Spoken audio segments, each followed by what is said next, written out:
Hi hello welcome to coffee with కబుర్లు. ఈరోజు మనం Shiv Karthikeyan, Sai Pallavi lead role act చేసిన అమరన్ మూవీ కోసం కబుర్లు చెప్పుకుందాం. స్ట్రీమింగ్ ఆన్ నెట్ఫ్లిక్స్, తెలుగులో కూడా అవైలబుల్ ఉంది. ఇది లేట్ మేజర్ ముకుంద్ వరదరాజన్ గారి యొక్క story, almost like a biopic.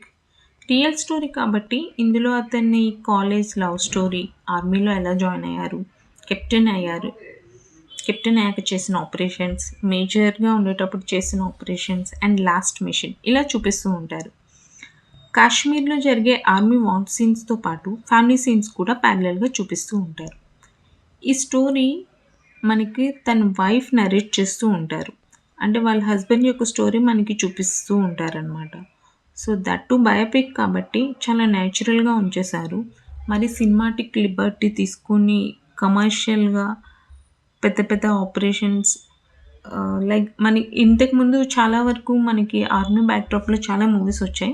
అందులో ఏంటంటే only hero point of view, like hero అక్కడికి వెళ్ళాక చేసిన ఆపరేషన్స్ అండ్ ఆపోజిట్లో ఉన్న వాళ్ళు చేసిన దానికి మన హీరో ఏ విధంగా స్కెచ్ వేశారు అండ్ వాళ్ళ ప్లాన్ ఎలా డీకోడ్ చేశారు, వాటన్నిటి మీద ఫోకస్ ఉంటుంది. ఈ మూవీలో స్టోరీ ఏంటంటే మనకి తన వైఫ్ స్టోరీ నరేట్ చేస్తూ ఉంటారు. సో తన వైఫ్కి ఏం తెలుసు, పేపర్లో చూసిన దాన్ని బట్టి లేకపోతే వాళ్ళ హస్బెండ్ నరేట్ చేసిన దాన్ని బట్టే తనకు తెలుస్తుంది. సో మనకి ఆ పోర్షన్ అలా మాత్రమే చూపిస్తూ ఉంటారు. And performance wise Shiva Karthikeyan గారు చాలా బాగా చేశారు.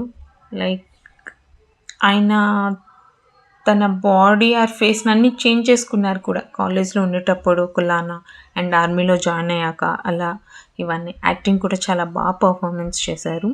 ఇందుగా సాయి పల్లవి గారి యాక్టింగ్ కూడా చాలా బాగుంది. చాలా సెటిల్ పర్ఫార్మెన్స్ అండి. లైక్ ఏ ఎమోషన్స్ కూడా ఎక్కువ ఓవర్గా అనిపించవు. ఈవెన్ ఆమె ఏడ్చేటప్పుడు కూడా లైక్ కొంచెం సెటిల్గా న్యాచురల్గా ఎలా ఏడుస్తారో అలానే అనిపించింది. నీట్గా ఉంది. అండ్ ఈ స్టోరీలో తన క్యారెక్టర్ ఎప్పుడు నవ్వుతూ ఉంటుంది. ఆ అమ్మాయి వన్స్ తన హస్బెండ్తో మ్యారేజ్ అయిన తర్వాత, హస్బెండ్ ఆర్మీకి వెళ్ళిన తర్వాత హస్బెండ్కి ఏమవుతుందా, ఎప్పుడెప్పుడు కలుస్తాడా అని పరితపిస్తూ బాధపడుతూ ఉండే ఒక ఆర్మీ ఆఫీసర్ వైఫ్గా అయిపోతుంది. సో ఆ స్టోరీ ఆ విధంగా చూపిస్తారు. అండ్ డైరెక్టర్ ఈ విషయాన్ని చాలా బాగా డీల్ చేశారు అనిపించింది. లైక్ ఆర్మీ సీన్స్తో పాటు ఇక్కడ లవ్ ఎమోషన్ సీన్స్ కూడా రెండింటిని బాగానే బ్యాలెన్స్ చేశారు అనిపించింది.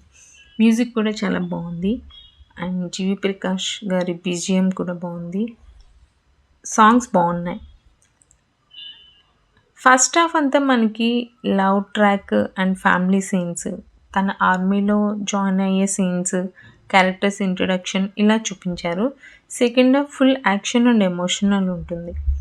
అండ్ క్లైమాక్స్ అయితే ఫుల్ ఎమోషనల్ చేస్తుంది. ఆర్మీ బ్యాక్డ్రాప్లో ఇలాంటి చాలా మూవీస్ వచ్చాయి. బట్ ఈ మూవీ స్టోరీ ఏంటంటే సోల్జర్స్ అక్కడ దేశం కోసం ఫైట్ చేస్తుంటే ఈ స్టోరీలో వీళ్ళ ఫ్యామిలీస్ వాళ్ళ ఎమోషన్స్తో ఫైట్ చేస్తూ ఉంటారనమాట. ఇది మోస్ట్ ఆఫ్ ది మేజర్గా ఆర్మీలో ఉండే వాళ్ళ యొక్క ఫ్యామిలీ పాయింట్ ఆఫ్ వ్యూ నుంచి తీసినట్టు అనిపించింది. సో దానికి తగ్గట్టు అలానే ఉంటుంది మూవీ నీట్గా. సో మూవీ అయితే నాకు నచ్చింది గైస్, మీరు కూడా ఒకసారి చూడండి. సో నెక్స్ట్ టైం మరో మూవీ కబుర్లతో మళ్ళీ కలుద్దాం. అంతవరకు ఉంటాను. Take care, Tata, and please subscribe to my channel.